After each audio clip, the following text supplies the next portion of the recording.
Kollam Lok Sabha seat Kerala की 20 लोकसभा सीटों में से एक है। यह अष्टमुदी झील के किनारे बसा एक बंदरगाह नगर है। यहाँ से आरएसपी के एनके प्रेमचंद्रन सांसद हैं। एनके प्रेमचंद्रन एक ऐसे सांसद हैं जो लोकसभा में बहुत एक्टिव रहते हैं। सदन में विभिन्न मुद्दों को लेकर एनके प्रेमचंद्रन बोलते दिखते हैं।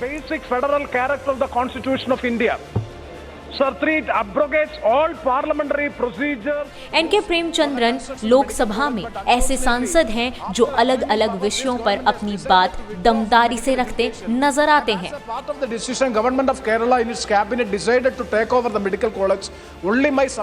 एनके प्रेमचंद्रन संसद में वरिष्ठ सांसदों में से एक हैं। अपनी वरिष्ठता का पूरा उपयोग एनके प्रेमचंद्रन संसद में करते हैं। सदन में उपस्थिति की बात की जाए तो एनके प्रेमचंद्रन उपस्थिति के मामले में अन्य सांसदों से आगे ही दिखते हैं। सदन में उनकी उपस्थिति लगभग 83 दिन रही है। उपस्थिति के मामले में एनके प्रेमचंद्रन की रैंकिंग 10वें स्थान पर है। पार्लियामेंट्री बिजनेस के डाटा के अनुसार संसद में सवाल पूछने के मामले में भी एनके प्रेमचंद्रन बहुत आगे दिखते हैं। That a subsidy which has been enjoyed by the people during the last so many decades have been taken away by the government. N K Premachandran ने सदन में 100 सवाल पूछे हैं। इस बार के मॉनसून सत्र में भी प्रेमचंद्रन खासे एक्टिव नजर आए।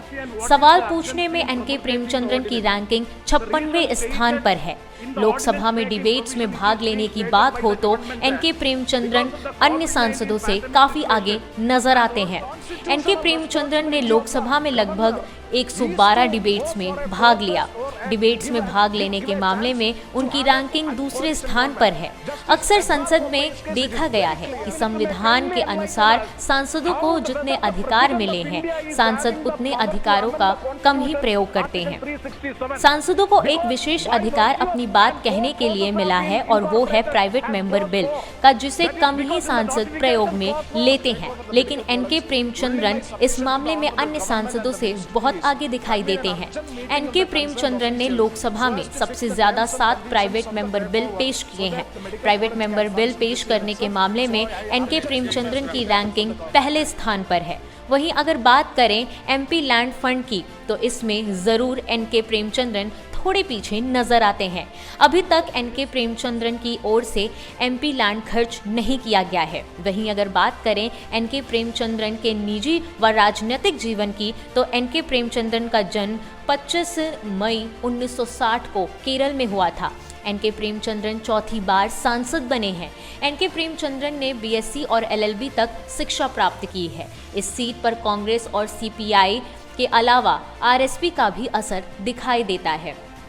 2014 के लोकसभा चुनाव में इस सीट पर कांग्रेस को आरएसपी के उम्मीदवार एनके प्रेमचंद्रन ने बड़े अंतर से हराकर जीत हासिल की। आरएसपी के उम्मीदवार एनके रामचंद्रन को जहां 4,08,528 वोट मिले तो वहीं सीबीआईएम के एमए बेबी को 3,70,879 वोट हासिल हुए। वहीं तीसरे नंबर पर बीजेपी रही। इस सीट पर कांग्रेस और सीपीआई के अलावा आरएसपी का भी असर दिखाई देता है। 2014 के लोकसभा चुनाव में इस सीट पर कांग्रेस को आरएसपी के उम्मीदवार एनके प्रेमचंद्रन ने बड़े अंतर से हराकर जीत हासिल की थी। आरएसपी के उम्मीदवार एनके रामचंद्रन को जहां 4,08,528 वोट मिले तो वहीं सीबीआईएम के एमए बेबी को 3,70,879 वोट हासिल हुए। वहीं तीसरे नंबर पर बीजेपी रही। 1951 में यहां पहली बार लोकसभा चुनाव हुआ। रेवोल्यूशनरी सोशलिस्ट पार्टी के एन श्रीकांत नायर यहां के पहले सांसद बने। तब यह इलाका क्यूलो या मावेलिकारा संसदीय क्षेत्र के तहत आता था। इसके बाद 1957 में हुए चुनाव में भारतीय कम्युनिस्ट पार्टी के कोडियन विजयी हुए। तब से अब तक यहाँ 7 बार आरएसपी के उम्मीदवार सांसद बन चुके हैं। 5 बार कांग्रेस और 2 बार सीपीआई ने जीत दर्ज की है। Bureau report, parliamentary business.